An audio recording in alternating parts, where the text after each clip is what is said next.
लेगो के छोटे छोटे ब्लॉक्स बड़े बड़े कमाल। कभी कासल, कभी गार्डन, तो कभी स्कूल बेमिसाल। क्या सोच रहे हो? थंबनेल पे लिखा था टिश्यू और सामने दिख रहे हैं लेगो ब्लॉक्स। कहीं गलत क्लास में तो नहीं आ गए?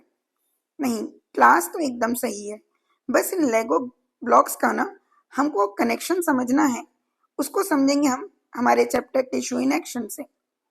लेकिन मैं चाहूंगी कि इस टिश्यू इन एक्शन चैप्टर में जाने से पहले हम बायोलॉजी के प्रीवियस चैप्टर जिसका नाम था cell, the basic unit of life, उसका एक क्विक रिकैप ले लेते हैं।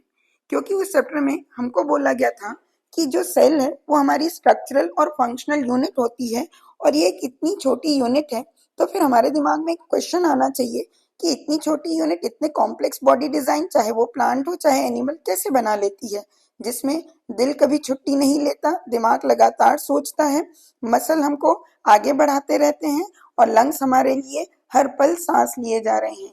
तो इस तरीके से जरूर इन सारे सेल्स में कुछ खास बात होती होगी जो ये लगातार डिजाइन होके अलग अलग तरीके से हमारे लिए कुछ ग्रुप्स बनाते हैं, और ये सारे ग्रुप्स मिलकर फिर हमारे लिए कुछ फंक्शन परफॉर्म करते हैं। जैसे बहुत सारे मसल सेल जुड़ जाएं तो मस्कुलर टिश्यू जो मूवमेंट करेगा और न्यूरॉन कम्युनिकेट करेगा। लेकिन बात है कि क्या सारे ऑर्गेनिज्म के पास इतने सेल होते हैं? नहीं। अगर हम अमीबा को देखें तो वो एक यूनिसेलुलर ऑर्गेनिज्म है जो अपने सारे function, nutrition, respiration, movement, excretion खुद ही करता है। मतलब वो एक वन मैन कंपनी है। तो जब एक सेल भी सारे काम कर सकता है तो नेचर को क्या जरूरत पड़ी इतने सारे टिश्यू बनाने की? तो हमको पता है जब बॉडी डिजाइन कॉम्प्लेक्स हो जाए या कंपनी बड़ी हो जाए तो डिपार्टमेंट अलग अलग करने पड़ते हैं ताकि एफिशिएंटली उसमें सारे काम जो है हो सके। यही कारण है कि हमारे लिए भी हमारे अलग अलग ऑर्गन, हमारे अलग अलग डिपार्टमेंट बनकर एफिशिएंटली सारे काम करते हैं, और यही कारण है कि हम कॉम्प्लेक्स बॉडी डिजाइन रखते हुए भी एफिशिएंटली काम कर सकते हैं। ऐसे ही कुछ एग्जाम्पल हमारे पास और भी हैं। जैसे अगर हम बहुत सारे लोगों को एक काम दे दें तो उनको हम टीम बोलते हैं। बहुत सारे फ्लावर को एक साथ अरेंज कर दें तो उनको हम बुके बोलते हैं। इसका मतलब ऐसे ही बहुत सारे सेल जब आपस में जुड़ जाते होंगे तो उन्हें हम क्या बोलते हैं? टिश्यू। और यही डेफिनेशन हमारी एनसीईआरटी ने दी हुई है, that is a group of similar cell design to perform particular function is called tissue.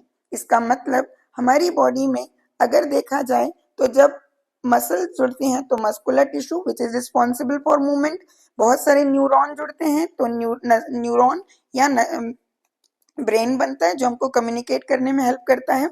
इस तरीके से हमारी बॉडी में डिवीजन ऑफ लेबर मिलता है और सारे काम बहुत एफिशिएंटली चलते रहते हैं। इसको हम एक एग्जांपल से समझते हैं।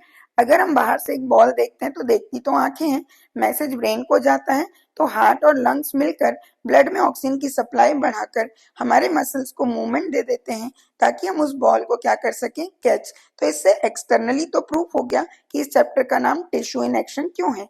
अब हम इंटरनली भी इसको समझते हैं। जैसे अगर हम स्टमक को देखें तो स्टमक में हमारे बहुत सारे टिश्यू होते हैं, जैसे muscular tissue, epithelial tissue, blood, nervous tissue, ये सारे मिलकर ऑर्गन बनाते हैं।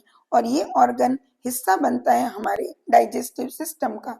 वो डाइजेस्टिव सिस्टम जिसमें हम खाना तो बकल कैविटी से खाते हैं, फूड पाइप उसको स्टमक तक पहुंचाता है, स्टमक डाइजेस्ट करके उसको इंटेस्टाइन को देता है, स्मॉल इंटेस्टाइन उसको एब्जॉर्ब करती है, फिर लार्ज इंटेस्टाइन उसमें से वेस्ट मटेरियल को बॉडी से आउट कर देती है। इस तरीके से इंटरनली भी देखा जाए तो हम प्रूव कर सकते हैं कि टिश्यू कॉजेज एक्शन। ठीक, अब हम थोड़ा सा आगे चलें तो हम देखते हैं कि सेल मिलकर टिश्यू बनाते हैं, टिश्यू मिलकर ऑर्गन, और ऑर्गन ही ऑर्गन सिस्टम बनाते हैं जिससे एक ऑर्गेनिज्म बनता है। और ये इतने सिंक्रोनाइज्ड फॉर्म में है कि अगर एक को भी डिस्टर्ब किया जाए तो इनमें इनका जो फंक्शन है वो पूरे तरीके से डिस्टर्ब होगा। जैसे ब्लड वेसल अगर ऑक्सीजन की सप्लाई कम करे तो ब्रेन कम्युनिकेट नहीं करेगा, ब्रेन कम्युनिकेट नहीं करेगा तो मसल में मूवमेंट इफेक्टिव नहीं होगा, और मसल में मूवमेंट नहीं होगा तो फिर शायद हम चल भी ना पाए। तो अल्टीमेटली हम समझ सकते हैं कि चैप्टर का नाम टिश्यू इन एक्शन क्यों है। अब हम चलते हैं थोड़ा सा आगे टिश्यू के टाइप को समझने के लिए। इसके लिए हम देखते हैं हॉस्पिटल का एक सीन जिसमें हमको 3 अलग अलग वार्ड दिख रहे हैं, general ward, children ward and OPD ward. लेकिन सब में मेड जो है वो काम क्या कर रहे हैं? सफाई का ही। मतलब सारे मेड हैं तो अलग अलग, लेकिन उनका स्किल एक है सफाई करने का, और काम भी एक है, उनको सफाई करनी है। लेकिन अगर हम इसी हॉस्पिटल के एक दूसरे सिनेरियो पर चलें जहां हमको फार्मेसी, रिसेप्शन, पैथोलॉजी, नर्सिंग और डॉक्टर दिखते हैं, तो देखा जाए तो इन सबका स्किल अलग अलग है, इवन इनका काम भी अलग अलग है, लेकिन इनका अल्टीमेट जो उद्देश्य है वो है पेशेंट की रिकवरी।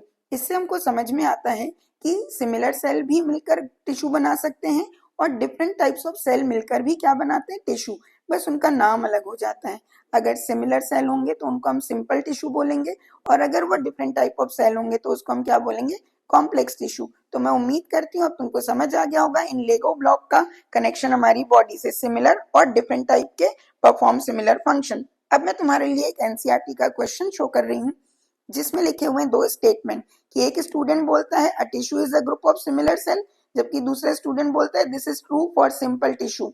तो तुमको जस्टिफाई करना है और बताना है कमेंट करके कि इनमें से कौन सा सही है।